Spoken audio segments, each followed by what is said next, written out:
পঞ্চম শ্রেণীর বৃত্তি পরীক্ষার রেজাল্ট মোবাইল থেকে একটি অ্যাপের মাধ্যমে কিভাবে দেখবেন সে প্রসেস দেখাবো আজকের ভিডিওতে। প্রথমে প্লে স্টোরটি ওপেন করে একটি অ্যাপ ইনস্টল করে নেবেন। প্লে স্টোরে গিয়ে সার্চ করে দিবেন এসএসসি রেজাল্ট 2026 লিখে আপনার সামনে এই অ্যাপ্লিকেশনটি চলে আসবে। সো প্রথমে আপনি এই অ্যাপ্লিকেশনটি ইনস্টল করে নেবেন। আমার ইনস্টল করা আছে, আমি জাস্ট ওপেন করে আপনাদের রেজাল্ট দেখার প্রসেসটি দেখাবো।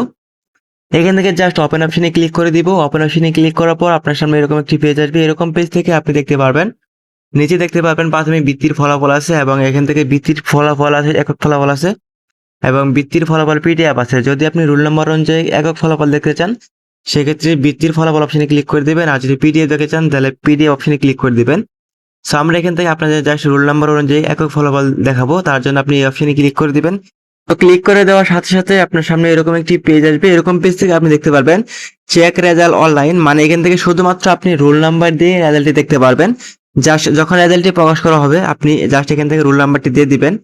রোল নাম্বারটি দেওয়ার পর এখান থেকে চেক রেজাল্ট অপশনে ক্লিক করে দিবেন, আপনার রেজাল্টটি চলে আসবে।